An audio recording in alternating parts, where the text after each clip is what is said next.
Have you ever looked at a stranger and seen your own face staring back at you?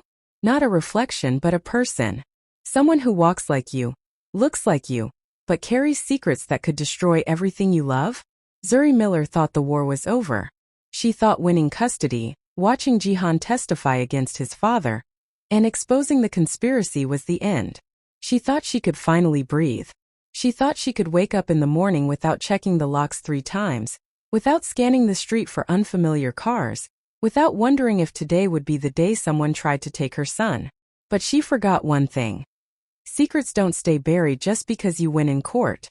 Sometimes the biggest threat isn't the enemy you know. It's the family you didn't know existed. Tonight, a woman arrives in Seoul who changes everything. She has Jihan's blood. She has his father's secrets. And she has a face that looks disturbingly like Zuri's. If you thought the conspiracy ended with the father going to prison, you were wrong. This is episode 4. And the real game is just beginning. The arrivals hall at Incheon International Airport is usually a place of joy. Families reuniting, lovers running toward each other, business deals beginning with a handshake. But tonight, for Jihan and Zuri standing near Gate 12, it feels like a battlefield. The fluorescent lights overhead hum with a clinical coldness, casting long shadows that seem to stretch and warp on the polished floor.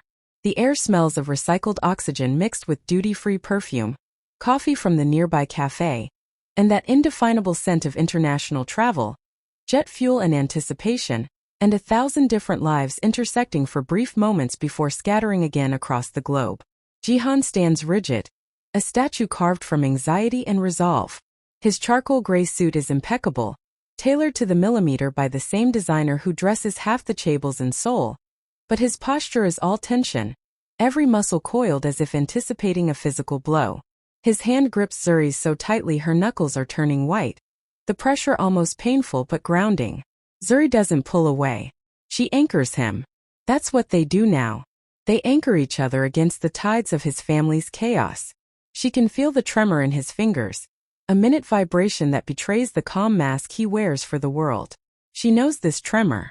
She's felt it before. The night Ji was born, when Jihan held him for the first time and realized the weight of fatherhood. The night they testified in court against his father. The night the assassination attempt happened and they both realized this war might never end. She said she's wearing red, Jihan says, his voice tight, barely audible over the announcement system that drones on in 3 languages about unattended baggage and final boarding calls for flights to Tokyo, Singapore, Los Angeles. Like a beacon. She wants to be seen, Zuri replies, adjusting her own coat, pulling it tighter around herself like a shield against the recycled air that somehow manages to be both too cold and stuffy at the same time.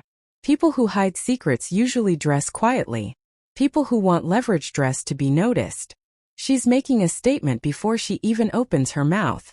Zuri's learned this lesson the hard way. In the 18 months since Ji was born, she's become an expert at reading power plays. She's watched politicians smile while plotting betrayal. She's seen lawyers dress down to appear humble, while their briefcases contain documents worth millions. She's observed Jihan's business rivals at galas, noting how the most dangerous ones are always the most charming, the most disarming. Hanari chose red. Red screams attention. Red says, I'm not hiding. Red is a declaration of war wrapped in designer fabric. They haven't spoken much about the email since it arrived 48 hours ago. The subject line had been simple. We need to talk. Your sister. No preamble. No explanation. Just those 5 words that detonated like a bomb in their carefully rebuilt life. The photo attached to it had burned itself into Zuri's retinas. A woman. Korean. Maybe late 20s, early 30s. Professional photo, taken in what looked like a high-end studio in London or Paris, that particular quality of lighting that only comes from expensive equipment and experienced photographers. But it was the features that haunted Zuri. A sharpness in the eyes that looked like Jihan when he was analyzing a contract. A defiance in the chin that Zuri recognized from her own mirror. The way she held her shoulders squared and ready for combat. Jihan had spent those 48 hours tearing apart his father's old files, obsessively searching for proof of her existence. He'd barely slept. Zuri would wake at 3 a.m. to find him in his study, surrounded by documents, his laptop screen casting blue light across his exhausted face. Mrs. Kim brought him coffee and food he barely touched. Yinsu, his head of security, pulled archived surveillance footage from properties Han Jin-ho had owned over the decades, looking for glimpses of this ghost. And he'd found it, buried deep in a mislabeled folder in a safe deposit box key he'd never used. The key had been in his father's personal effects, the ones delivered to Jihan after the arrest. He'd almost thrown it away, assuming it was another trap, another manipulation. But something made him keep it. The safe deposit box was registered to a shell company in Singapore. Inside, birth certificate. Honor. Born 3 years after Jihan in a private hospital in Zurich. Mother listed as unknown. Father listed as unknown. But there were photos. A little girl with Jihan's eyes. A teenager in a Swiss boarding school uniform. A young woman graduating from Oxford. And notes. Always notes. His father's meticulous handwriting cataloging her progress like she was a science experiment. Age 7 shows aptitude for languages. Fluent in Korean, English, French. Beginning Mandarin. Age 12. Competitive chess player. Regional champion. Thinking 3 moves ahead. Age 16. Expelled from boarding school for hacking the administration's computer system to change grades. Not her own, several other students. Entrepreneurial spirit or misplaced loyalty. Monitor. Age 21. Oxford degree in international finance. Top of class. Recruited by 3 major banks. Declined all offers. Building something of her own. Age 24. Launched consulting firm. Clients include questionable entities. She's walking the line. Like me. A ghost in the machine of the Han family legacy. Nurtured from a distance. Educated with his money. Watched but never acknowledged. A backup plan that was never activated. Do you think she knows? Zuri asks, watching the sliding doors, her breath fogging slightly in the cold air. That your father orchestrated us? That he built this whole life as a trap? Or is she just another piece of wreckage he left behind? Jihan's jaw tightens, a muscle feathering under the skin. If she worked with him, she knows everything. She knows things about me that I don't even know. My father didn't keep people around unless they were useful. If she existed in his orbit, she was serving a purpose. The question is, what purpose? Was she his spy? His enforcer? His insurance policy? Zuri thinks about the email again. The tone had been conversational, almost casual. Brother, I know this is unexpected. I know you're probably running background checks right now. Save yourself the trouble. I'm real. I'm your father's daughter.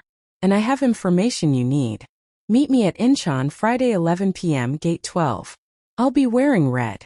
Come alone or bring your girlfriend. Either way we should talk. The casual mention of Zuri, your girlfriend, had bothered her more than the revelation of a secret sister. It meant her knew about them, had been watching them, had studied their relationship closely enough to know that Zuri wasn't just a fling or a baby mama. She was integral. Yinsu checked the flight manifest, Jihan says, more to himself than to Zuri. She's traveling first class from London. One-way ticket. She bought it 3 days ago. Right after. He trails off. Right after your father was denied bail for the 3rd time, Zuri finishes. She's been tracking the legal proceedings obsessively. Every hearing, every motion, every time the prosecutors add another charge to the growing list. She's jumping ship. Or she was waiting for the right moment to play her hand, Jihan counters. My father always said timing is everything in negotiation. You don't make your move until the other party is desperate. Are we desperate? Zuri asks. Before Jihan can answer, the automatic doors slide open with a pneumatic hiss. Passengers flood out. A tour group in matching neon hats. Their guide holding up a sign with a cartoon character on it, shouting instructions in rapid Japanese. A businessman in a rumpled suit shouting into a headset about quarterly projections, dragging a wheeled briefcase that's seen better days. A family with 3 crying toddlers, the parents looking shell-shocked by whatever ordeal international travel with young children has put them through. One of the kids wailing about a lost toy. Another demanding McDonald's. The noise swells, laughter, complaints, wheels clattering on tile, the constant ding of elevator bells, the automated voice announcing train departures. The human chaos of arrival. And then the flow of people seems to part, as if repelled by a magnetic force. There she is. Honor. She is wearing a blood-red trench coat that probably costs more than Zuri's car, belted tightly at the waist, the fabric catching the harsh fluorescent light and seeming to glow. It's not just expensive. It's a statement. The cut is European designer, the kind of thing you see in fashion magazines but never on actual humans at airports. She's tall, maybe 5'9", but the heels she's wearing add another 3 inches, making her tower over the crowd. The heels click sharply, rhythmically against the tile floor with a sound like a metronome counting down to an explosion. Dark sunglasses hide her eyes, oversized designer frames that probably cost $1,000, making her expression unreadable. But the rest of her face is exposed. Her hair is sleek black, cut in a sharp bob that swings with her movements, each strand perfectly in place despite the 13-hour flight. Her skin is flawless, that kind of porcelain perfection that comes from expensive skincare routines and possibly good genes. She's pulling a single carry-on suitcase, Louis Vuitton of course, and carrying a designer handbag that Zuri recognizes from a window display in Gangnam, the kind of bag that requires a waiting list and costs as much as 3 months' rent. Zuri feels the air leave her lungs. It's not that they are twins. They aren't. Uri is fully Korean, and Zuri is Black American. Her skin a rich brown that catches golden undertones in the right light. Her hair in natural braids today, pulled back in a practical ponytail. But there is a fierceness in Uri's expression, a set to her jaw, a way she holds her head, chin up, shoulders back, eyes forward, that mirrors Zuri perfectly. It's like looking at a version of herself that was raised in a shark tank instead of a diner in Atlanta. A version that learned to swim with predators instead of serving them coffee. A version that weaponized femininity instead of surviving despite it. And she looks like Jihan too. The same sharp cheekbones that could cut glass. The same intense, predatory focus in the way she scans the crowd. The same elegant hands, long fingers well manicured. She is the bridge between them. The physical manifestation of their connection. And it is terrifying. It's as if Jihan's blood and Zuri's spirit collided and created this woman.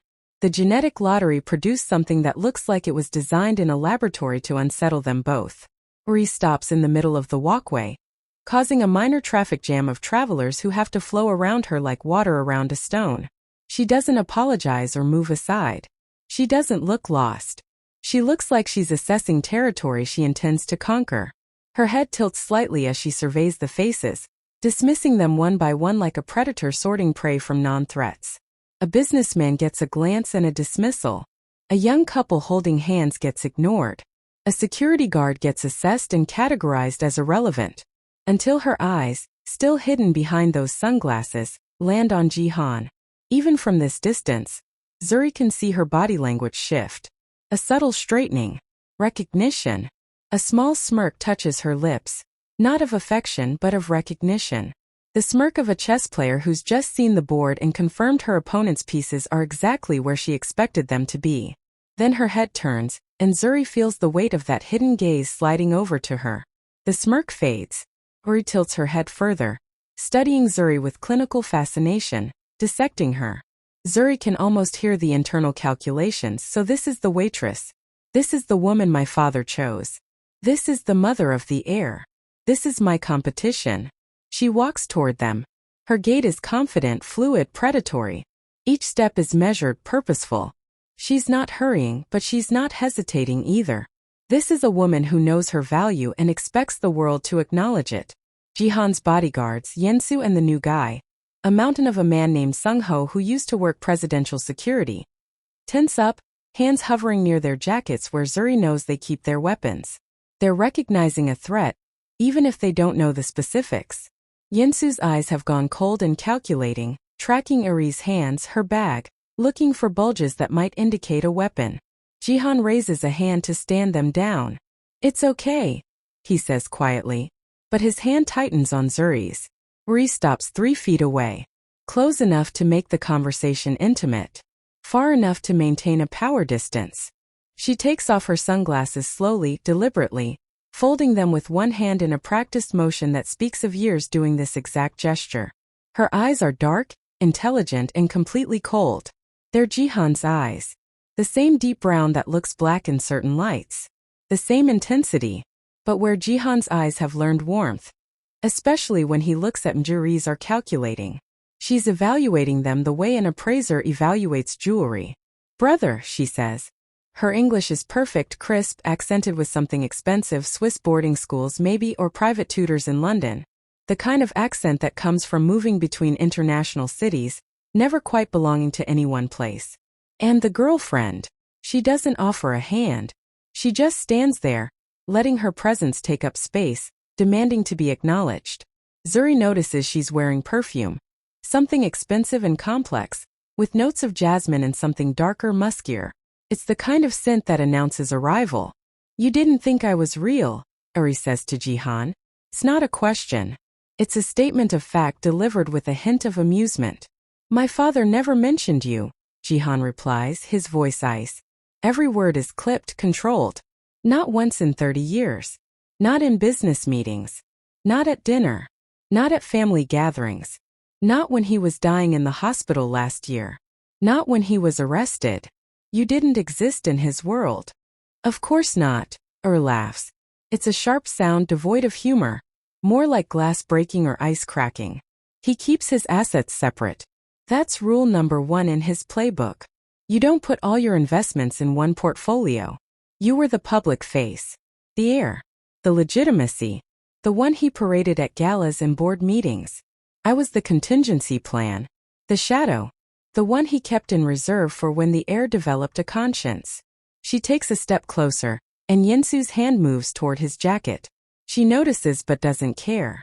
I was the dirty secret he kept in the basement while he paraded you in the penthouse, she continues. Do you know what it's like watching your father from a distance? Seeing him on the news, in magazines, at charity events, always with you by his side? Never acknowledging that you exist? I've been to Seoul 17 times. He met me exactly 6 times. Always at hotels. Never at the house. Never anywhere someone might see us together and ask questions. There's pain underneath the bravado. Raw and real. Zuri recognizes it because she's felt it, the pain of being invisible, of not mattering. But she also recognizes the anger that's been built on top of that pain, layer after layer, until it's become armor. Turns her full attention to Zuri. She looks her up and down, a slow, deliberate assessment. Assessing value. Assessing threat. Measuring Zuri against some invisible standard. He has a type, says. The words are a grenade tossed casually into the conversation. Our father. Did you know that? He always liked women with spirit. Women who looked like they could survive a fight. Strong jawlines. Proud postures. Women who didn't bow easily. She reaches out as if to touch Zuri's face, but stops short when Yinsu steps forward. She smirks and drops her hand. You remind me of his favorite mistress. Eri continues, her voice dropping to something almost conversational, intimate, like she's sharing a secret between friends. The one he had before my mother. I saw photos once in his private files. Same energy. Same fire in the eyes. He liked to break things that looked unbreakable. He liked the challenge of it. The conquest. Did you know that about him? Did you know that when his son met you, your father-in-law had already profiled you, categorized you, and decided you were genetically suitable for breeding stock? The words hang in the air like poison gas. Zuri steps forward. The comment is meant to humiliate, to diminish, to put her in a box labeled disposable. But Zuri has survived 2 a.m. feedings, eviction notices, and Mafia hitmen. She's faced down assassins in parking garages. She's stared down prosecutors trying to take her son. She is not afraid of a girl in a red coat throwing words around like weapons. I'm not his mistress, Zuri says firmly, her voice steady, each word enunciated clearly. I'm not his type. I'm not his anything. I'm the mother of his grandson. And if you're here to play games, to test us, to see if you can hurt us with words, you can get back on that plane. We don't have time for this. We don't have energy for whatever psychological warfare you think you're waging. Zuri raises an eyebrow. Impressed? Maybe. A flicker of something, respect perhaps, or recognition of a worthy opponent, crosses her face before vanishing behind the mask. I'm not here to play games, she says. Her voice loses some of the acid, becomes more genuine. She swings her designer bag around and reaches inside. Immediately, Yinsu steps forward, blocking Jihan, his hand going for his weapon. Sung-ho moves to flank Zuri. The tension spikes instantly. Other travelers notice and give them a wider berth, sensing danger even if they can't identify it. Ma'am, slowly, Yinsu says in Korean, his voice hard. Show us your hands first. Rolls her eyes, but she does slow down. Oh, relax, she says in English, then switches to Korean to add. If I wanted to kill him, I would have done it from the parking garage. I had a clear shot 3 times before you even saw me. Level 3 behind the white sedan. Your security formation is predictable, by the way. You should vary it. She pulls out a thick manila envelope. It's sealed with red wax, old-fashioned, the kind of seal that screams important document, in a way that digital encryption never quite achieves. Theatrical. I'm here to trade, she says, holding the envelope out to Jihan like an offering or a challenge. Inside this, says, her voice lowering, losing some of the bravado, becoming almost urgent, is proof. Not the kind of proof you found in the surveillance room. Not the circumstantial garbage the police are using to build their case. Real proof. Financial records that show money laundering at the highest levels. Safe house locations across 3 continents.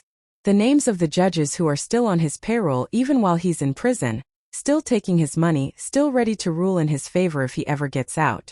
The entire network. The things he never wrote down on computers because he didn't trust digital footprints. Jihan stares at the envelope. He doesn't take it yet. His hand is still wrapped around Zuri's, but she can feel his entire body vibrating with tension.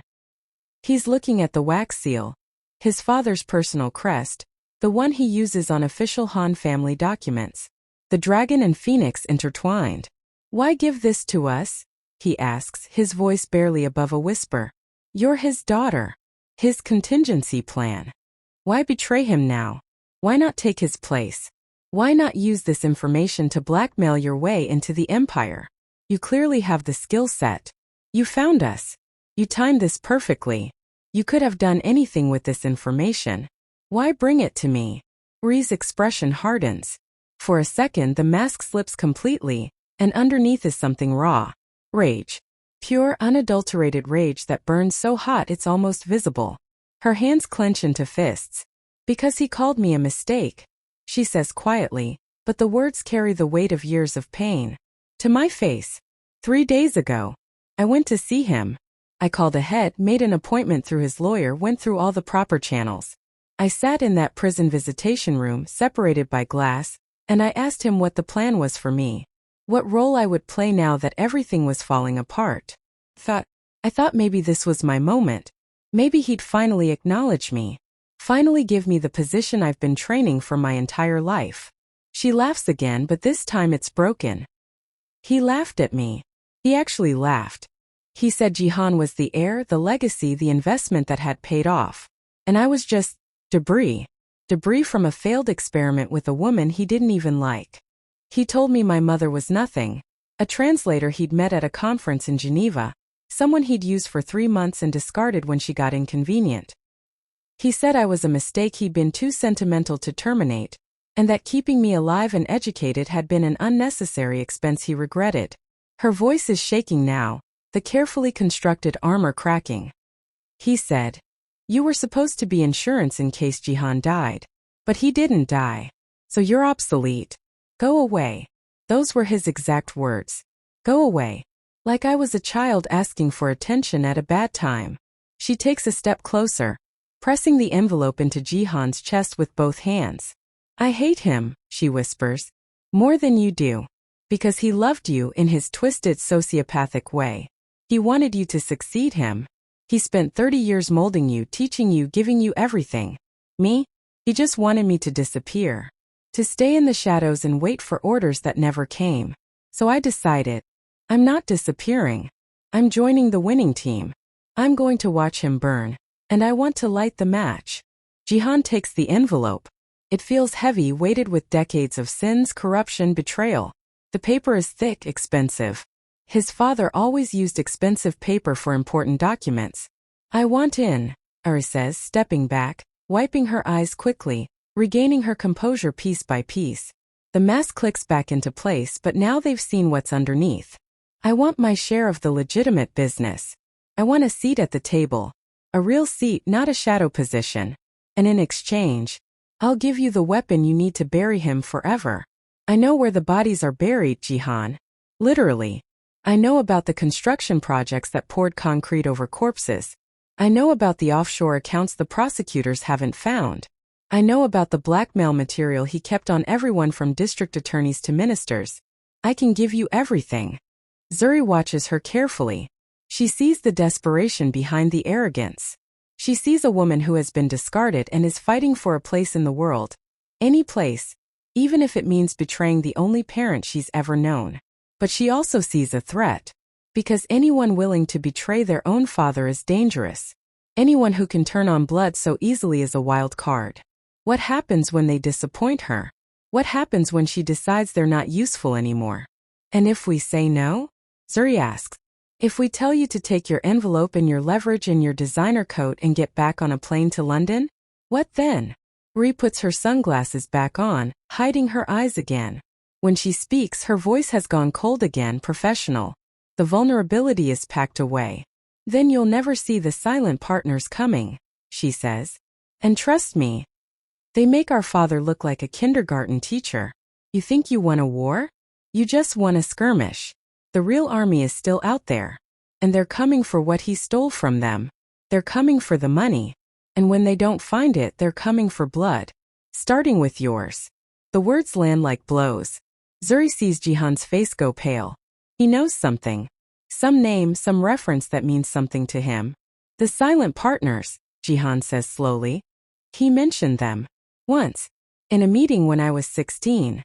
I asked who they were, and he slapped me across the face and told me never to speak that name again. I thought it was a myth. A boogeyman he invented to keep people in line. They're not a myth, says. They're very real. And they're very angry. And you have about 72 hours before they come knocking. She picks up her suitcase handle and starts to walk past them. Where are you going? Zuri asks. Hotel, says without turning around.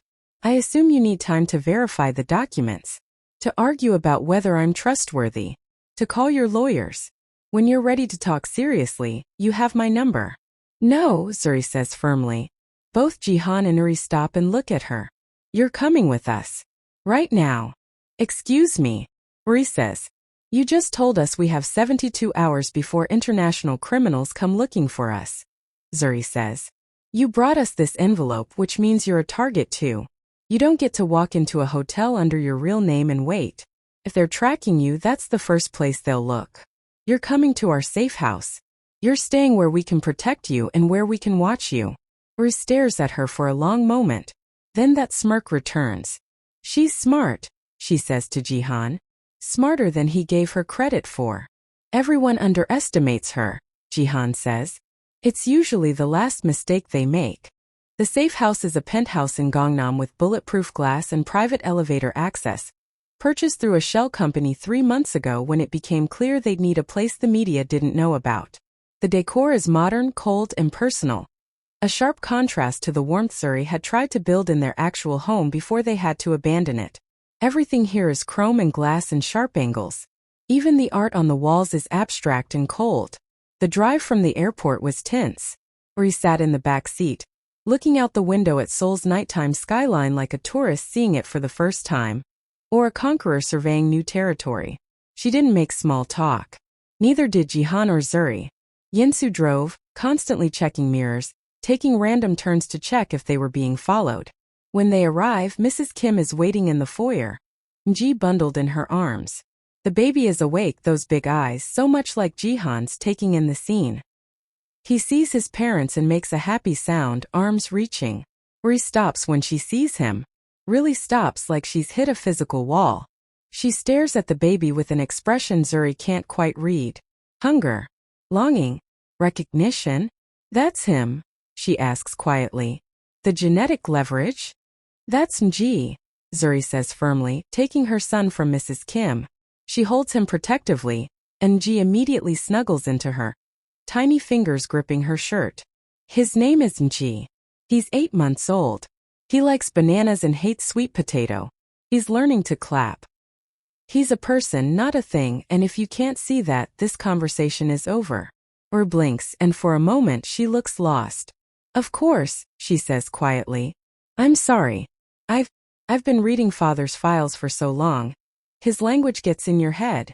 Gee, that's a good name. Strong. Mrs. Kim is staring at Uri with open suspicion, and Zuri doesn't blame her. The resemblance to Jihan is unmistakable now that they're in good lighting. Same facial structure. Same elegant hands. Same way of tilting the head when thinking. Mrs. Kim, this is Uri, Jihan says. She'll be staying with us for a while. Please prepare the guest room. Mrs. Kim's eyes narrow, but she nods. Years of working for the Han family have taught her not to ask questions. I'll bring tea, she says, and disappears toward the kitchen. Zuri takes Mji to the nursery, a converted bedroom with a crib, changing table, and enough toys to stock a small store. She feeds him, changes him, rocks him gently while singing an old lullaby her grandmother used to sing. She needs these moments, needs to remember why they're fighting, needs to feel his heartbeat against hers and know that he's safe, that he's real, that he's hers. Through the baby monitor, she can hear Jihan and Uri in the living room. Low voices, tense conversation. She can't make out words, but the tone is clear. Negotiation. Assessment. Two predators circling each other, trying to determine who's more dangerous. When Ji finally falls asleep, exhausted from the excitement of new surroundings, Zuri places him in the crib, turns on the night light, a small thing that projects stars on the ceiling, and heads back to the living room. The atmosphere is stifling. Jihan sits at the dining table, the glass surface reflecting his exhausted face. The manila envelope sits unopened in front of him. Uri is perched on the sofa, tea untouched on the coffee table, watching him with that clinical intensity. Open it, Zuri says. She's tired of waiting, tired of circling the truth. Whatever's in that envelope, they need to know. Jihan picks up a knife from the table setting. Mrs. Kim had optimistically set out a full dinner spread that no one is eating, and slices through the wax seal. It cracks with a dry snap, pieces falling onto the glass table. He pours the contents out carefully. Documents slide across the surface. But on top there's something else. Something Zuri recognizes immediately. A journal. Leather-bound, worn at the edges, the leather soft from years of handling. The cover is embossed with Han Jin-ho's initials in gold leaf. Is that? Zuri starts, her voice catching. His personal log, Jihan says, his hands already shaking slightly. He kept one every year. Different volume for each year. He said it was the only place he could be honest. He didn't trust computers, didn't trust phones, barely trusted people. But he trusted paper. He said paper doesn't have a memory that can be hacked. Paper doesn't send data to the cloud. Paper just exists. I stole it from his safe, Uri says from the sofa, her voice matter of fact. The night he turned himself in. He told me to destroy it, actually. Called me from the police station, told me to go to his office, open the safe and burn everything inside. Said it was my last chance to be useful. She takes a sip of tea finally, as if the memory needs something to wash it down. I went to the office. I opened the safe. I read it. And then I decided he could go to hell. Jihan opens the journal. The pages are thick, cream-colored, expensive. His father's handwriting is immediately recognizable. Elegant, precise script, the handwriting of a man who believes he controls the world. Each entry is dated. Each entry is categorized. Financial, political, personal. He's organized his corruption the way other people organize recipes. Jihan flips past the financial entries. Columns of numbers that represent millions in illicit funds, money moved through shell companies, bribes paid to officials, payoffs to keep witnesses quiet. He flips past notes on rival gangs, territorial disputes, violent solutions to business problems. He flips past blackmail material on politicians, affairs, financial crimes, things that would destroy careers. He's looking for something specific. And then he finds it. He stops on a page dated 3 years ago. The ink is black, stark against the cream paper. Oh God! He whispers and the color drains from his face completely. What? Zuri moves to stand behind him, placing a hand on his shoulder. She can feel the tension radiating off him like heat. Can feel his entire body going rigid with shock. Jihan, what is it? Read it, Jihan says, his voice barely functioning. He pushes the book toward her with shaking hands. Zuri leans down. Her eyes scan the handwriting. and the world stops. Target identified Zuri Miller, 28 waitress. Diner on 4th Street, Atlanta, Georgia. Financial status: distress. Multiple late payments on record. Eviction notice filed. Student loans in default. Psychological profile: independent, proud, vulnerable. Single. No close family ties, parents deceased, minimal extended family contact.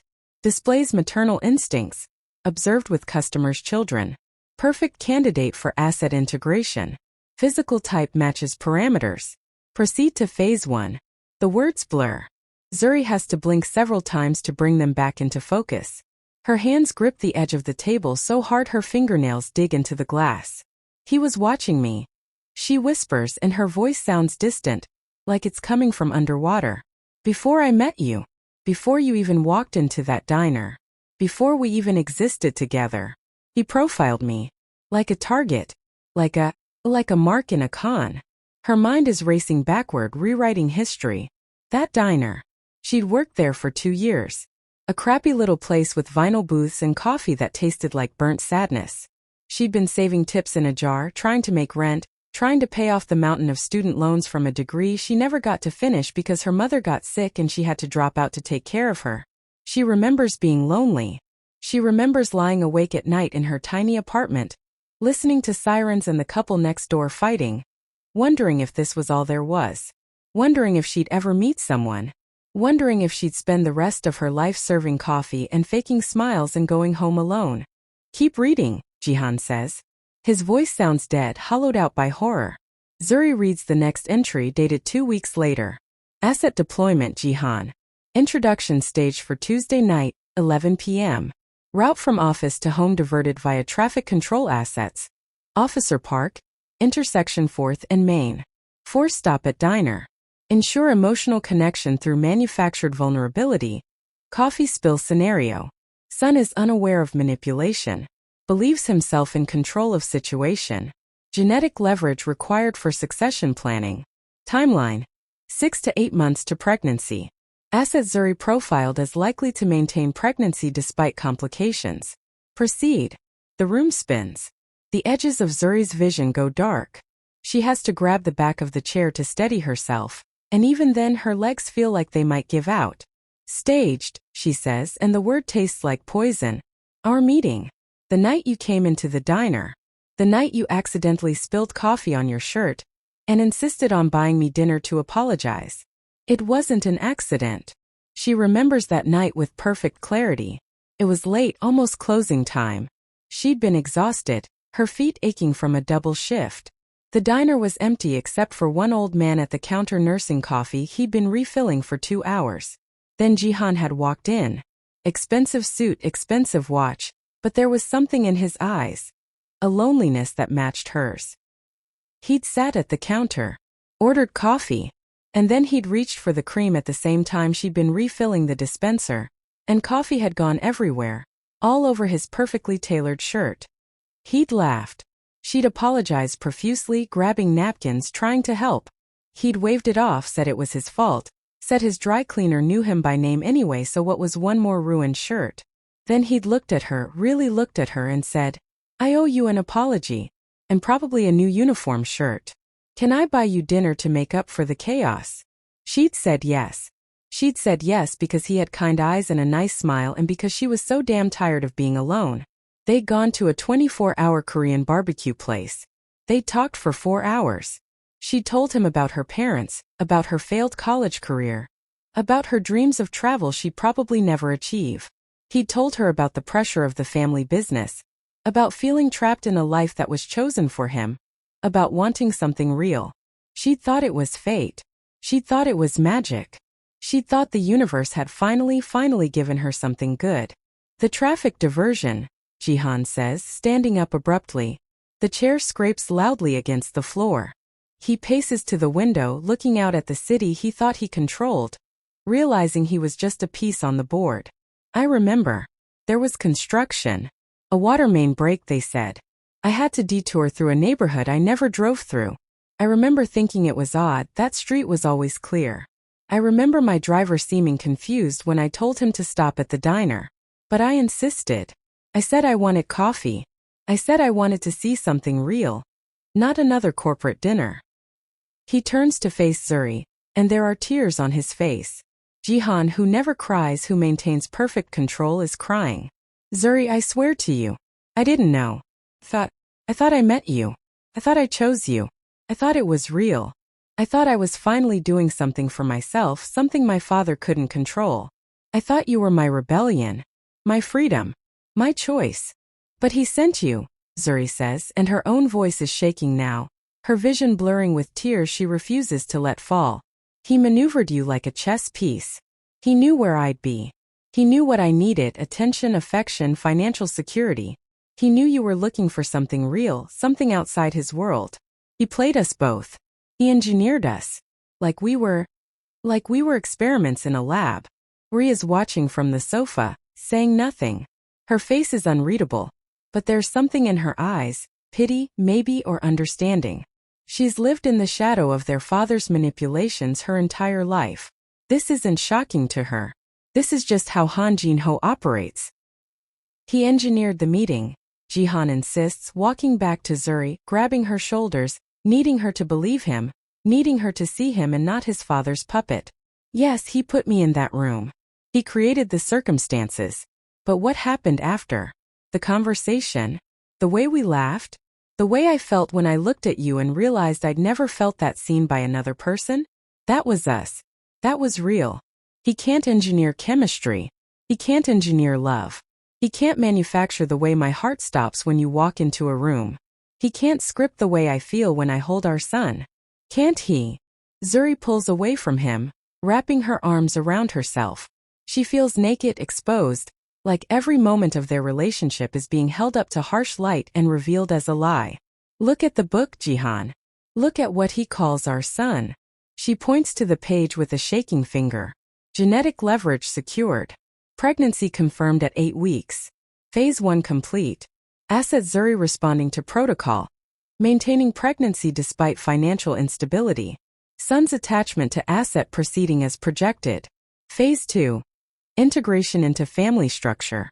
Timeline: 18 to 24 months. Expected complications. Assets independence may create custody complications. Prepare legal framework. He calls MG genetic leverage, Zuri says, and now the tears do fall, hot and angry on her cheeks. That's what our son is to him. Not a grandson. Not a person. A pawn. A thing to be used. And you were just the delivery system. You were the stud horse he used to breed an heir. And I was the mare he chose because I had the right genetics and the right vulnerabilities. He didn't want a grandson. He wanted a backup drive. He wanted insurance. He wanted another you that he could control from birth. Don't say that, Jihan says, and he looks destroyed, his face crumbling. Don't say our son is just. It's the truth. Zuri shouts and Ji stirs in the other room, making a small sound of distress through the baby monitor. She lowers her voice, but the anger doesn't diminish. Everything we are. Everything we fought for. It's poisoned. It was all him. We're just puppets dancing on his strings, and the worst part is we didn't even know the strings were there. Even winning custody. Was that part of the plan? Was breaking away part of the script? Was testifying against him exactly what he wanted us to do? No, Jihan says firmly, grasping for certainty in the chaos. No. Puppets don't cut the strings. Puppets don't testify against the puppeteer. We did that. We broke his plan. We went off script. He's in prison because of us. Because we chose each other over him. Because I chose you and G over the empire. Did we? Zuri asks, and her voice is raw with pain. Or is this just phase 2? Is Zuri bringing us this book just another part of the plan? To break us apart? To make us doubt everything so we destroy ourselves without him having to lift a finger? From the hallway a slow clap echoes. They both turn. Ri is leaning against the doorframe now, having abandoned the sofa. She's holding an apple. Where she got it, Zuri doesn't know, and taking slow, deliberate bites. She looks entirely too comfortable with their devastation. He is a master architect, Ri says, and there's something almost admiring in her voice. He builds lives like he builds skyscrapers. Foundation, structure, purpose. Every piece calculated. Every contingency planned. You too. You were his masterpiece. The perfect trap. The rebellious son and the outsider mother. The Romeo and Juliet story. The fairy tale. It makes for such a compelling narrative, doesn't it? Rich man meets poor woman. True love conquers all. Except the true love was just another construction project. Shut up, Jihan snaps, his voice sharp and dangerous. Get out. Leave.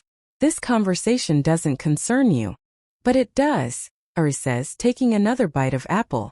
The crunch is loud in the tense silence. Because I'm the proof that he does this. I exist because he needed insurance. My mother was chosen because she was convenient. In the right place at the right time, genetically suitable, easily discarded. He's been doing this for decades. You think you're special? You think your love story is unique? She laughs, and it's not kind. You're template B. I'm template A. The difference is, I know I'm a construction. You're still trying to convince yourselves you're real.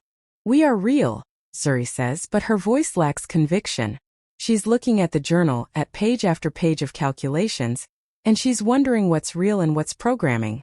We have to be real. We have a son. We have a life together. We have shared trauma, Zuri interrupts, which is the strongest bonding agent there is. He knew that too. Create a common enemy, himself, and you unite against him. It's textbook manipulation. Don't shoot the messenger, she says, walking fully into the room now. I'm just showing you the blueprints. But here's the good news. She walks over to the table and taps a specific document underneath the journal. Her perfectly manicured nail, painted blood red to match her coat, points to a legal document. This, she says. This document proves intent. This proves conspiracy. This proves he wasn't just a grandfather seeking custody because he loved his grandson. He was a predator seeking an asset. With this, you don't just win custody. You get a restraining order so permanent, he won't be able to look at a map of Seoul without violating it.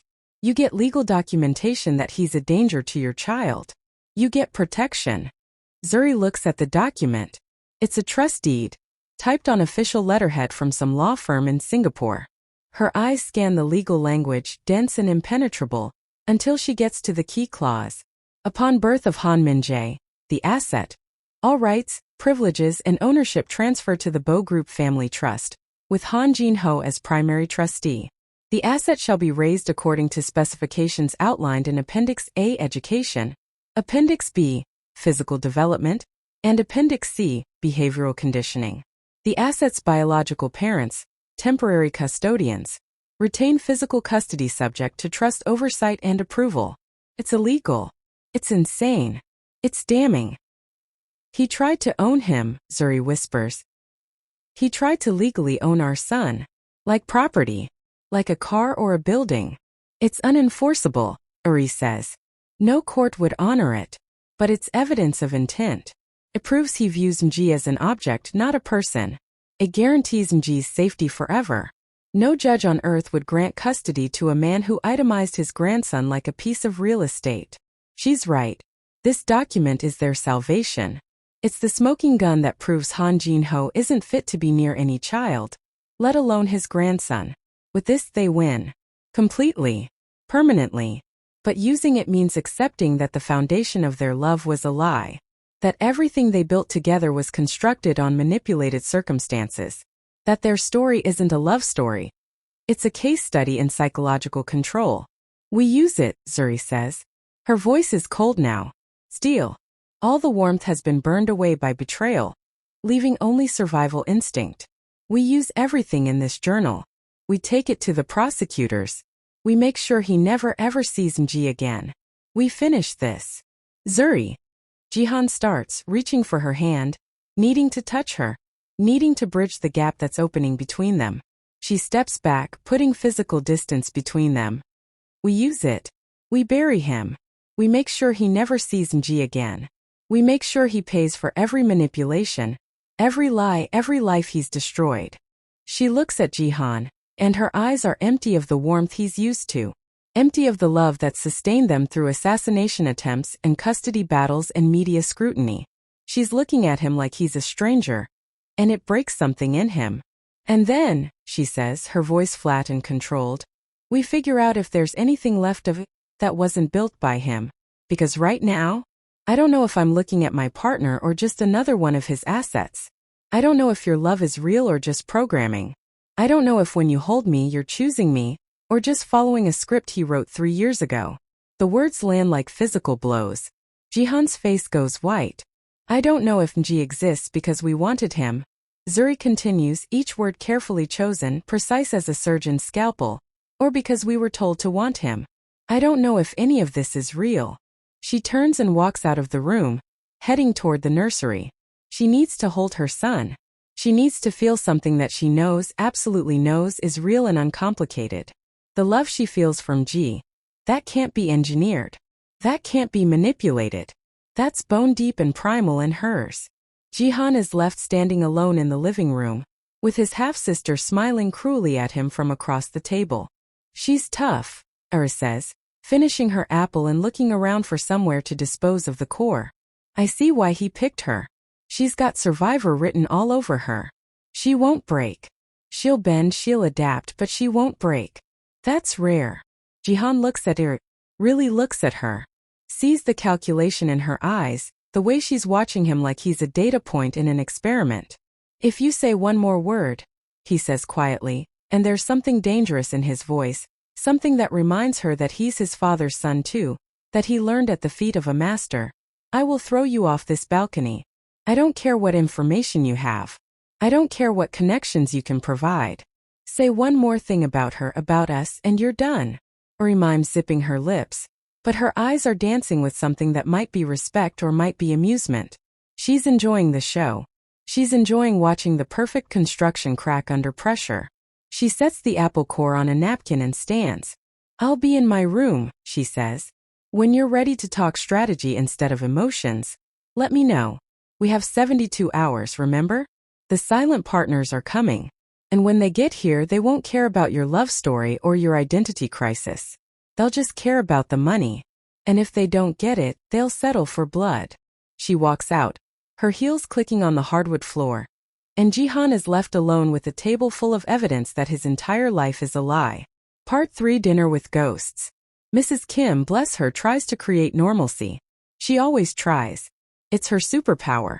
The ability to set a table and cook a meal and pretend that everything isn't falling apart. It's what she did when Jihan's mother was drinking too much. It's what she did when the assassination attempt happened. It's what she's doing now. Dinner is set for 7 p.m. The table is set with fine china that feels too fragile for the heavy atmosphere.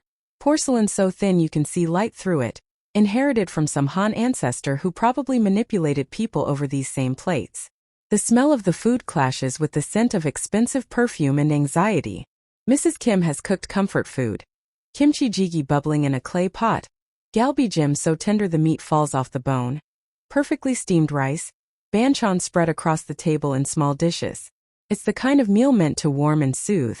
But you can't eat your way out of existential crisis. Zuri sits on one side, feeding Ji in his high chair. She hasn't looked at Jihan since the living room. She focuses entirely on Ji, speaking to him in soft tones, creating a bubble around them. Yes, baby, that's rice. Can you say rice? Rice. Good boy. So smart. Mama's smart boy. The baby babbles happily, oblivious to the tension, smacking his hands on the tray and sending rice flying. He giggles when it lands in his hair, and any other night, Zuri would laugh with him. Tonight, she just wipes it away mechanically. Jihan sits at the head of the table, picking at his food. His mother, Mrs. Han, has arrived while Zuri was in the nursery. She sits opposite Zuri, and the tension between the two women could be cut with a knife. Mrs. Han is elegant as always, wearing pearls and a silk blouse in muted cream. Her hair is pulled back in a perfect chignon. Her makeup is subtle and expensive. She looks like old money and respectability, like someone who has never had a hair out of place or an inappropriate thought. Ri is wearing a silk blouse too, but hers is red of course and cut lower, more casual. Her hair is down now, falling loose around her shoulders. Her elbows are on the table, which Mrs. Han keeps glancing at with disapproval. Everything about Uri's posture says, I don't care about your rules. They are a study in contrast. The wife and the daughter of the mistress. The legitimate family and the dirty secret. The woman who looked the other way and the woman who was hidden. You have his nose, Mrs. Han says eventually, breaking the silence. She sips her tea delicately. Her voice is cultured, controlled. It sounds like an observation, but it lands like an insult. And his complete lack of table manners. Zuri laughs, a sharp bark of sound. And you have his money, she shoots back, not missing a beat. Or at least the allowance he gave you to look the other way while he built a second family. Third family? How many were there, actually? Did you know about me? Or did you just choose not to ask questions because the checks cleared and the house was paid for, and you could pretend your marriage was real? Mrs. Kim freezes near the kitchen, ladle in hand, clearly debating whether to intervene. Mrs. Han's hand tightens on her teacup, but her face remains serene. I didn't look the other way, she says calmly, her voice level. I looked at my son. I focused on raising him to be better than his father. A task in which I succeeded mostly. I knew my husband was a flawed man. I chose to protect Jihan from those flaws as much as possible. She reaches over and squeezes Jihan's hand. It's a claim. This is my son. Mine. You are the outsider. This document, Mrs. Han says, nodding toward the envelope on the sideboard where Jihan moved it after the revelation. She hasn't touched it, won't touch it, as if it might contaminate her. Where did you get it? Really? How do we know it's authentic? How do we know you didn't forge it to extort money from us? I stole it, Zuri says cheerfully, taking a large bite of galbi-jim and chewing with evident enjoyment. From his private safe. The night he turned himself in. He called me from the police station. Last call he was allowed to make before they processed him. He told me to go to his office, open the safe, he gave me the combination right there on the phone, and burn everything inside. He said it was my last chance to be useful. She takes another bite, savoring it. This is really good, by the way. My compliments to the chef. Mrs. Kim nods stiffly from the kitchen doorway. So I went to the office, continues. Opened the safe. And I saw years of journals. Years of documentation. All the things he never trusted to computers. All the things he thought were safe because they were analog. And I read them. I spent 4 hours reading them. Reading about you, Mrs. Han. Reading about how he chose you because your father was a politician he needed to control. Reading about Jihan's childhood. Every milestone documented like a science experiment. Reading about Zuri. Reading about dozens of other people whose lives he engineered. She sets down her chopsticks and looks directly at Mrs. Han. And I realized my mother wasn't special. She wasn't even a person to him. She was just convenient. And I wasn't special either. I was just inventory. So I decided he could go to hell. And I took his insurance policy. And now I'm here. Why come here? Zuri asks suddenly, her voice cutting through the tension. She wipes Nji's face with a cloth, gentle and methodical. You still haven't answered that question. Not really. Why not sell it to the highest bidder? The press would pay millions for this. Foreign governments would pay even more. Why bring it to the brother you've never met? And the woman he was manipulated into loving? She looks up and her eyes are hard. What do you really want, Zuri? The table goes silent. Even Nji seems to sense the weight of the moment, stopping his babbling and looking around with wide, curious eyes. Zuri stops eating. She puts her chopsticks down with a deliberate click against the porcelain. For the first time since the airport, the smirk vanishes completely. The mask drops. Because he called me a mistake, she says, and her voice is quiet now, stripped of bravado. To my face. 3 days ago. I told you this at the airport, but I don't think you understood. I don't think you felt the weight of it. She looks down at her plate. I went to see him. I've been planning it for weeks. I made an appointment through his lawyer. I wore my best suit. I practiced what I was going to say. I was going to tell him I could take over. That I'd been training my whole life for this. That I knew the business inside and out. That I could be his representative while he was inside. That I could hold the empire together. Her hands clench into fists on the table. I sat in that visitation room. I picked up the phone. And I asked him, what's the plan for me? What's my role? How can I help? A tear slides down her cheek, and she wipes it away angrily. He laughed. He actually laughed. Like I told a joke. And he said, "There's no plan for you, or there never was. You were insurance in case Jihan died. But he didn't die. So you're obsolete." Her voice breaks. I asked him about my education, about all the money he spent on schools and tutors and training, and he said it was a sunk cost, an expense he regretted. He said my mother was nothing, a translator he'd used for 3 months. He said he'd kept me alive out of sentimentality, but that sentimentality was expensive, and he was done paying for it. He told me to go away, to disappear, to find a husband somewhere and stop bothering him. She looks up and there's raw pain in her eyes. "I hate him," she whispers. "More than you do.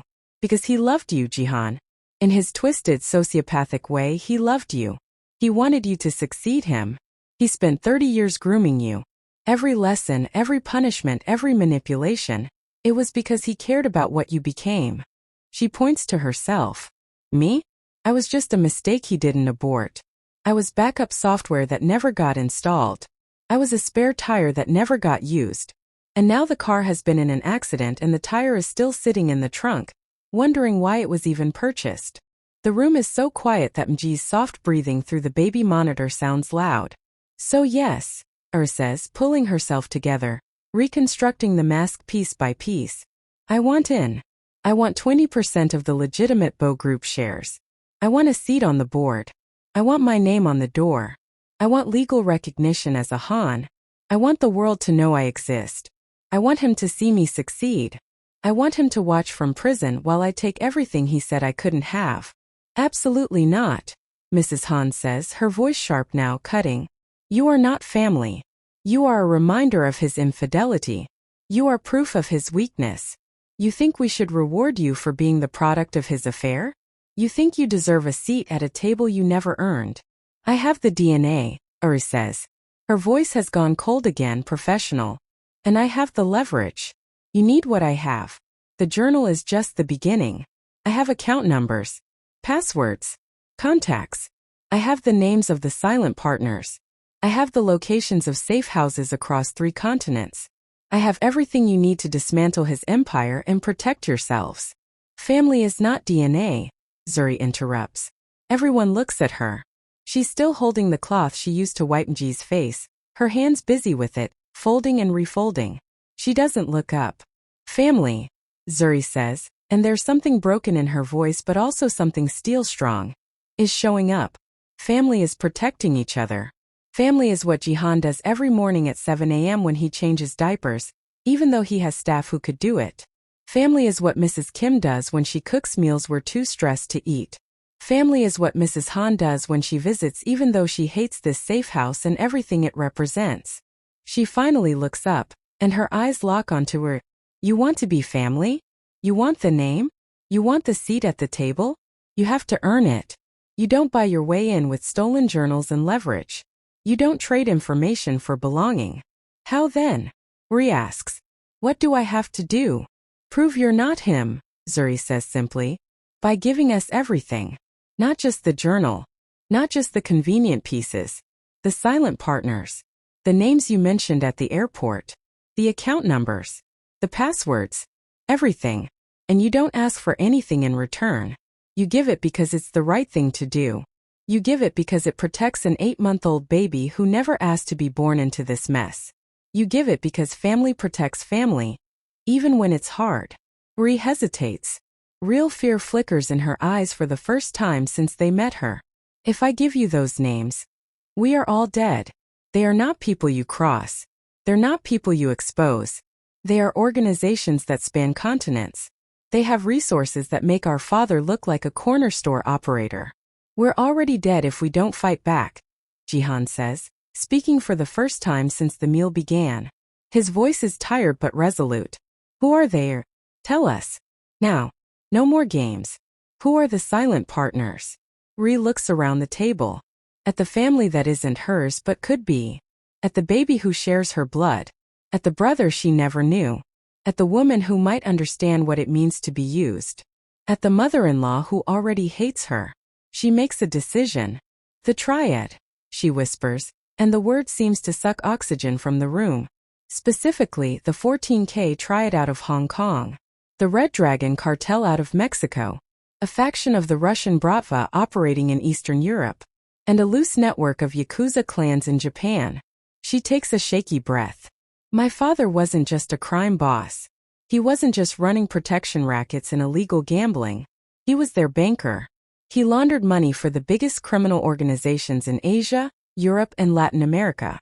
Billions of dollars moving through shell companies, real estate purchases, art sales, cryptocurrency exchanges. He was the junction point, the central node. Everyone's money flowed through him. How much money? Mrs. Han asks, and her face has gone pale. Conservative estimate?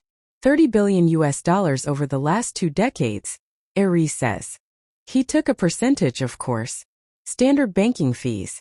3% usually. Sometimes 5% for riskier transactions. Jihan does the math in his head. That's $900 million to $1.5 billion, Eri finishes. Give or take. That's how he built Bow Group from a mid-tier construction company to a major conglomerate. The legitimate businesses were just washing machines for dirty money. Oh God, Mrs. Han whispers, and she actually reaches for wine, something Zuri's never seen her do at dinner. We're all going to die. It gets worse, Eri says, and somehow that's possible. He didn't just launder their money. He stole from them. The room goes completely silent. Even the sounds from the kitchen stop as Mrs. Kim freezes. He skimmed, Eri continues, for years. Small amounts at first, 0.5% here, a percentage point there. Amounts small enough that they'd be attributed to market fluctuations or transaction fees. But over decades, those small amounts added up to billions. How much? Jihan asks, though he looks like he doesn't want to know the answer. My best estimate, based on the journals and account statements? $6 to $8 billion, Eri says. Hidden in accounts they don't know about. Invested in properties they can't trace. He's been building his own private empire using their money. And now they know, Zuri says. It's not a question. Now they know, confirms. Or at least they suspect. His arrest made news. International news. And when someone that connected gets arrested, organizations get nervous. They start auditing. They start checking their accounts. And they start finding discrepancies. She pulls out her phone, scrolls through something, and shows them a screenshot of a news article. Chinese characters with an English headline below. Criminal investigation into Hong Kong financier reveals international money laundering network. This article came out yesterday, Eri says. It doesn't mention my father by name, but the financier in Hong Kong? He was one of father's intermediaries. They arrested him 2 days ago, and he's talking. He's giving them names. And our father's name is at the top of the list. So the journal isn't just evidence against him, Jihan says slowly, his legal mind working through the implications. It's a map to the stolen money. Exactly, says. Which is why everyone, the police, the triad, the Russians, the cartels, will be coming for us. The police want it as evidence. The criminals want it to find their money. And none of them care if we survive the process. How long do we have? Zuri asks. She's pulled Nji out of his high chair and is holding him close, and the baby is starting to fuss, sensing his mother's fear. 72 hours was optimistic, Eri admits. It might be less. It might be hours. I don't know. When they'll realize I took the journal. When they go looking for it and find it missing, they'll know someone has it. And they'll start eliminating possibilities. Nji starts crying in earnest now. That particular wail that means he's overwhelmed and tired and needs quiet. Zuri stands immediately. I need to put him down, she says. He's had too much stimulation today. She walks toward the nursery but pauses at the doorway. Without turning around, she says, Jihan, we need to talk. Later. Alone. It's not a request. It's not even really an invitation. It's a statement of fact delivered with the weight of everything unsaid between them. Then she's gone, disappearing into the nursery with their son. And Jihan is left at a table with 2 women who represent different versions of his father's sins. Mrs. Han stands abruptly. Her chair scrapes against the floor. I need air, she announces. This is too much. I married a businessman. I knew he was ruthless. I knew he bent rules. But this. She gestures at the envelope on the sideboard. International crime syndicates? Stolen billions? A secret daughter? A manipulated grandson? Her voice rises, the careful control cracking. Where does it end, Jihan? How deep does this go? Is anything in my life real? Was our marriage real? Were you even really my son, or just another asset he acquired? Mother, Jihan starts, standing as well. No. She holds up a hand. I need to think. I need to process. I'll be in my room. Don't disturb me unless the world is literally ending. Which, given tonight's revelations, might actually happen. She walks out, her heels clicking sharply on the hardwood. Her spine rigid with the effort of maintaining dignity while her world collapses. Mrs. Kim quietly begins clearing plates, her face carefully neutral, but Jihan can see the tension in her shoulders. She's heard everything. She always hears everything. That's part of why she's still here after all these years. She knows when to speak and when to pretend she's invisible. Jihan and Zuri are left alone at the table. I didn't mean to blow up your family, Zuri says after a long moment. She sounds almost sincere. Almost. Well, actually, maybe I did a little. But mostly I wanted what you have. This. She gestures around the room. Family dinners. People who care if you exist. A mother who actually claims you. A partner who fights for you. A son who carries your name. You could have had all of this, Jihan says. If he just acknowledged you. If he brought you into the family properly. You're smart. You're capable. You're clearly strategic. You would have been an asset. But I wasn't his son, Zuri says simply. And in his world, daughters are currency, not heirs. Especially daughters from mistakes. Especially daughters who remind him of failures. She stands, picking up her plate to help Mrs. Kim clear, which seems to surprise the older woman. I know you don't trust me, Zuri says. I know you think I'm here to take something from you. Maybe you're right. Maybe I'm just as bad as him. Maybe I learned too well from the master. She carries the plate to the kitchen, sets it carefully in the sink. But I meant what I said. I'll give you everything. The names. The accounts. The locations. All of it. Not because I'm suddenly altruistic. But because. She pauses, choosing her words carefully. Because I want him to know what it feels like. To be betrayed by your own blood. To have everything you built fall apart. Because the person you underestimated turned out to be stronger than you thought. She looks at Jihan, and her eyes are bright with unshed tears. I want him to know that his mistake, that's me, was his biggest miscalculation. That the daughter he threw away destroyed his empire. That's worth more to me than money. That's worth more than safety. It might cost you your life, Jihan says quietly. Then I'll die knowing I mattered, replies. That I wasn't just inventory. That I made a choice. That I was more than what he decided I was worth. She walks toward the hallway, toward the guest room. At the doorway she stops. For what it's worth, she says without turning around. I think what you and Zuri have is real. I've watched a lot of people, studied a lot of relationships. My father might have engineered the meeting, but he can't engineer chemistry. He can't script the way you look at each other. He can't manufacture the way she anchors you, or the way you soften when you hold your son. That's real. Don't let his manipulations poison what you built together. Then she's gone, leaving Jihan alone with Mrs. Kim, who's washing dishes with careful precision. She's right, you know, Mrs. Kim says quietly. About you and Miss Zuri. I've worked for this family for 30 years. I've seen Mr. Han with his wives, his mistresses, his business partners. He never looked at any of them the way you look at her. He never softened. He was always calculating, always 5 steps ahead. Always using people. She sets a plate in the drying rack with a gentle clink. You're not him, Mr. Jihan. You never were. Even when you worked for him, even when you did things you're not proud of, you were never cruel. You were never cold. You have his intelligence, his strategic mind. But you have your mother's heart. You chose love over power. He would never do that. But he chose her for me, Jihan says, his voice hollow. He engineered our meeting. How do I know my feelings are real and not just programming? What if I only love her because he designed me to love her? Mrs. Kim dries her hands on a towel and turns to face him fully.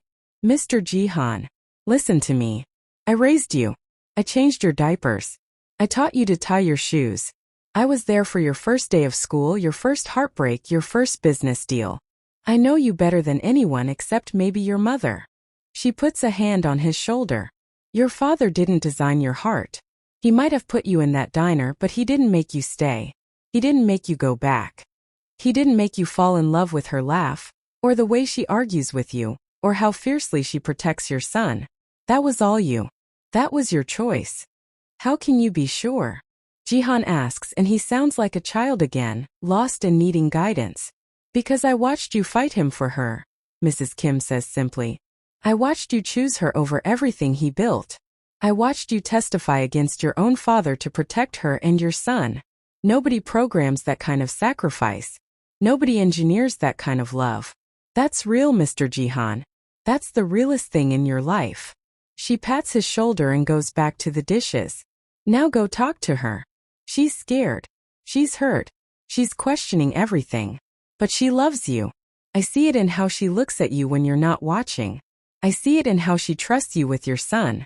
Go remind her why she chose you back. Jihan finds Zuri in the nursery, sitting in the rocking chair next to Mji's crib. The baby is asleep finally, one tiny fist curled near his mouth, breathing in that perfect rhythm that only sleeping babies have. The star projector casts gentle light across the ceiling, creating constellations that slowly rotate. Zuri is staring at their son, tears streaming silently down her face. She doesn't wipe them away. She just lets them fall. I don't know if he's real, she whispers when Jihan sits on the floor beside the rocking chair. I mean, I know he's physically real. I felt him grow inside me. I felt every kick, every hiccup. I was there for every moment. But was wanting him real? Did I want a baby because I wanted a baby? Or because your father profiled me as someone who would? She finally looks at Jihan, and her eyes are devastated. What if my maternal instinct is just another thing he engineered? What if my love from Ji is just me following programming? What if none of this is real? It's real, Jihan says, but he sounds like he's trying to convince himself as much as her. How do you know? Zuri demands. How can you possibly know? He studied me, Jihan. He knew my financial situation. He knew I was alone. He knew I was vulnerable. He knew exactly what buttons to push. He sent you into that diner like a heat-seeking missile designed specifically to target my weaknesses. She stands up abruptly, pacing in the small space between the crib and the changing table. I thought I had agency. I thought I made choices. I thought when I said yes to dinner, when I invited you to my apartment, when I let myself fall in love with you, I thought those were my choices. But they weren't, were they? They were all reactions to stimuli he carefully arranged. Zuri, do you know what the worst part is? She interrupts, her voice rising before she catches herself and lowers it, mindful of the sleeping baby. The worst part is that I can't even trust my own anger right now. Is this rage real? Or is it what he wanted? Is me pushing you away part of the plan? Phase 3. Create conflict between subjects to test bond strength. She laughs bitterly. Maybe he's documenting all of this right now. Maybe there's a camera somewhere, and this is all just data collection for his next experiment. Maybe we're still puppets and we don't even know it. Jihan stands slowly. He wants to reach for her, but he's afraid she'll pull away. And he doesn't think he can handle that rejection right now. I've been thinking, he says carefully, about what makes something real, about what defines authenticity. And I think intent matters less than action. He might have put us in the same room, but he didn't make me notice how your eyes crinkled when you laughed at my terrible jokes. He didn't make you trust me enough to tell me about your parents. He didn't script our conversation that lasted until dawn. But he created the conditions, Zuri starts. He created opportunities, Jihan interrupts gently. That's all manipulation can do. It can create opportunities. It can stack the deck. But it can't make someone fall in love. It can't manufacture chemistry. It can't script authentic connection. He takes a small step closer. Think about it. If it was all programming, why did I keep coming back? He gave me one assignment, get you pregnant. Once you were pregnant, once Mji existed, the mission was complete. I could have walked away. I could have sent money, set up a trust fund, moved on. That would have been the strategic play. That would have been what he did. But you didn't, Zuri says quietly. I didn't, Jihan confirms. I stayed. I fought for us. I defied him. I chose you over the company, over my inheritance, over everything he'd built.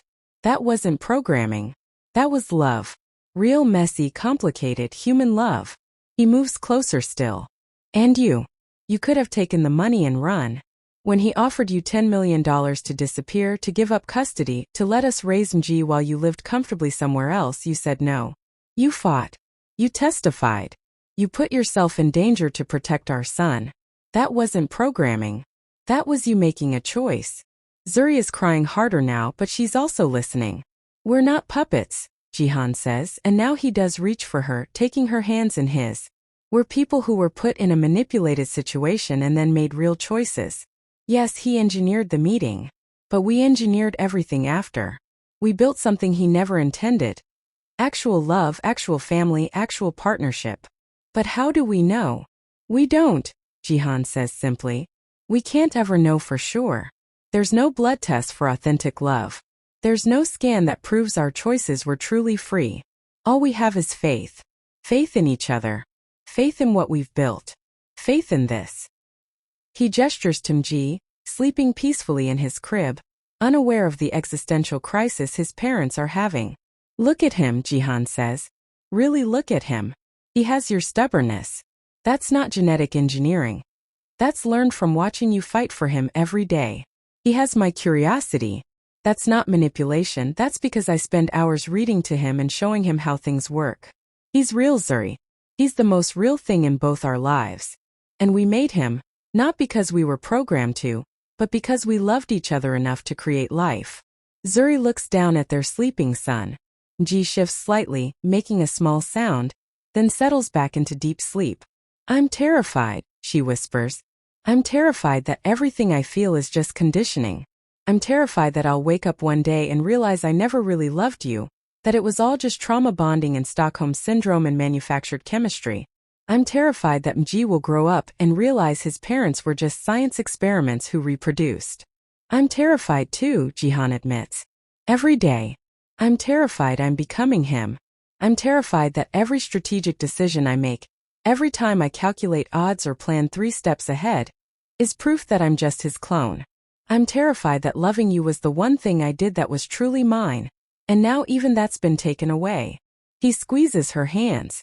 But I choose to believe it's real. I choose to have faith in us. Not because I have proof, but because the alternative, living our lives doubting every feeling, questioning every choice, that's not living. That's existing in his shadow forever. And I refuse to give him that power. Zuri searches his face. What if you're wrong? What if it's all been manipulation and we're just too stupid or too stubborn to see it? Then we were manipulated into creating something beautiful anyway, Jihan says. Look at Mji. Look at what we made. Even if our feelings were engineered, even if our love was programmed, we took that programming and created life. We created a family.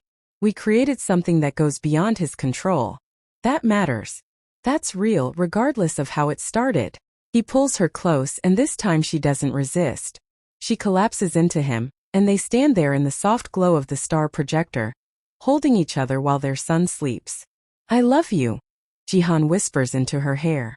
I don't know if I was programmed to love you or if I chose it freely. But I know that right now, in this moment, I love you. And I'll choose to love you tomorrow. And the day after. Every day I'll make that choice. That's the only agency we have. The choice to keep choosing each other. I love you too, Zuri says. Even though I'm angry. Even though I'm scared. Even though everything feels broken. I love you. And I hate that I can't tell if that's real or programming, but I'm choosing to believe it's real. Because if it's not, if this isn't real, then nothing is. And I can't live in that world. They stand there for a long time, holding each other, watching their son sleep, trying to find solid ground in a world where everything has been revealed as quicksand. Finally, Zuri pulls back slightly. We need a plan, she says, her voice steadying, becoming more practical. We need to figure out what to do with Ayuri's information. How to protect Mji. How to deal with the silent partners. How to survive the next 72 hours. Tomorrow, Jihan says. Tonight let's just be. Let's just exist as a family for a few hours before the war starts again. The war never stopped, Zuri says, but there's less bitterness in her voice now. Just exhaustion. We just got better at fighting it. She turns to look at Mji again, and Jihan wraps his arms around her from behind, and they stand there like that. A family portrait painted in starlight and shadow, trying to believe in their own authenticity while the world outside the nursery prepares to burn. At 3:47 a.m., Jihan is still awake. He's in his study, surrounded by documents spread across his desk like evidence at a crime scene. The journal lies open to a page that's been haunting him for hours. Genetic selection parameters, intelligence markers from paternal line, resilience markers from maternal line, physical health optimal, psychological profile, independent yet loyal. The combination of Miller and Han genetics should produce offspring with high adaptability, strategic thinking, and survival instinct. Projection. Subject will thrive in high-pressure environments, display leadership qualities, and possess necessary ruthlessness for succession. It's a recipe. His father turned love and reproduction into a recipe, complete with ingredients and expected outcomes. His laptop screen glows in the darkness. He's been running searches for hours, looking for proof that his father's plan worked, that Zuri was one of many candidates, that their meeting was less fate and more logistics. And he's found it. Buried in email archives he'd never thought to check. In his father's old computer that Yinsu had retrieved from a storage unit. Dozens of profiles. Women in Atlanta, in Los Angeles, in London, in Seoul. All with similar characteristics. Independent, financially stressed, strong-willed, maternal. All marked with notes, rankings, probability assessments. Zuri wasn't special. She was number 3 on a list of 47 candidates. The top candidate, a teacher in Los Angeles, had gotten engaged to someone else before his father could arrange an accidental meeting. Number 2 was a nurse in London who'd moved back to Nigeria for a family emergency. Zuri was the backup plan for the backup plan. Jihan feels sick. He's staring at a spreadsheet that ranks women like stocks in a portfolio, with projections on genetic compatibility, predicted emotional vulnerability, estimated cost of integration. Under Zuri's name, cost-benefit ratio, excellent. Minimal resources required for asset acquisition. Subject demonstrates strong maternal instinct and low risk of custody challenge. Recommend immediate deployment of subject Han Jihan. He closes the laptop before he throws it across the room. A soft knock on the door. Or he enters without waiting for permission. Wearing silk pajamas that probably cost more than most people's monthly rent. She's carrying 2 glasses of whiskey. Couldn't sleep either? She asks, setting one glass on his desk. Or did you find something interesting in our father's files? She was number 3, Jihan says, his voice dead. Out of 47 potential candidates. She wasn't even his first choice. She was just available. Or he picks up the laptop, opens it, scans the spreadsheet. She doesn't look surprised. He did this with my mother too, she says calmly, scrolling through the data. I found similar files once. Geneva Conference, 1993. He had a list of 23 women who fit his parameters. Educated, multilingual, low family connections, unlikely to cause complications. My mother was number 7. The first 6 were either married, gay, or smart enough to refuse his advances. She takes a sip of whiskey. You want to know the worst part? She actually loved him. My mother. I have letters she wrote to him, begging him to acknowledge me, to let us be a family. He never responded. Just sent money and instructions through lawyers. I can't tell her, Jihan says. How do I tell Zuri she was number 3 on a list? That our entire love story is built on the foundation of 2 women saying no before her. You don't, Zuri says simply. Because it doesn't matter. How can it not matter? Jihan demands. She was a backup plan. She was the one you chose, Zuri interrupts. Listen to me, because I'm going to say something that might actually be helpful instead of destructive for once. Yes, he had a list. Yes, she was number 3. But you know what? Those numbers are meaningless. She sits on the edge of his desk. He might have ranked them, but he couldn't control what happened after the meeting. He couldn't script your conversations. He couldn't manufacture the way you laughed together. He couldn't engineer actual compatibility. But candidates number 1 and number 2? Zuri continues. I looked them up out of curiosity. Number 1 is now divorced with 3 kids. Lives in a suburb, works in marketing. Number 2 is a hospital administrator, single, focused on her career. Neither of them would have fit with you. Neither of them had what Zuri has, that fire, that refusal to be controlled, that ability to see through bullshit. She picks up the journal, flips to a page near the end. Look at this entry. 6 months after MG was born. Jihan reads. Phase 2 complications. Asset Zuri refusing standard protocol. Will not accept nanny recommendations. Will not agree to boarding school plans. Demonstrates concerning attachment to offspring. Subject Jihan displaying similar attachment. Projected compliance ratings declining. Potential intervention required. You see that? Zuri says. You went off script. Both of you. He planned for compliant pawns, and instead he got 2 people who actually loved each other and their child. That's not engineering. That's failure of engineering. You became real despite his manipulations, not because of them. She stands, walks to the window. I've studied dozens of his operations over the years, trying to understand how his mind works. And you know what I've learned? He's brilliant at creating opportunities. He's masterful at arranging circumstances. But he's terrible at predicting human emotion. He thinks love is just chemistry and compatibility checklists. He doesn't understand that it's also choice and vulnerability, and 1,000 small moments that can't be engineered. So what do I do? Jihan asks. Do I tell her about the list? Do I keep it secret? How do I live with knowing this? You burn it, Zuri says simply. Right now. You take that file, you delete it, and you never mention it to her or anyone else. Because that information does nothing but hurt. It changes nothing about what you built together. It just poisons it. I can't lie to her. It's not lying, Zuri says. It's protecting. There's a difference. She doesn't need to know she was number 3. She needs to know you chose her. And you did. Out of 47 candidates, you met her and you chose her. You kept choosing her every day, even when it cost you everything. That's what matters. She finishes her whiskey. Look, I'm not good at this stuff. I don't do relationships or feelings or any of that mess. But even I can see that what you and Zuri have transcends his manipulations. He gave you a list of candidates. You gave her a ring. He planned a breeding program. You built a family. You won. Don't let him take that away by obsessing over logistics that don't matter anymore. She walks to the door, pauses. Delete the file, Jihan. Let her sleep tonight without knowing she was a ranked candidate in a eugenics project. Let her believe in the romance of your meeting. Because honestly, the romance was real. It just had a really fucked up prologue. She leaves, closing the door softly behind her. Jihan stares at the laptop screen. The spreadsheet glows in the darkness. 47 names ranked by compatibility scores and manipulation ease ratings. His finger hovers over the delete button. Mrs. Kim's voice echoes in his head. You chose love over power. He would never do that. Zuri's voice. I'm choosing to believe it's real. Because if it's not, if this isn't real, then nothing is.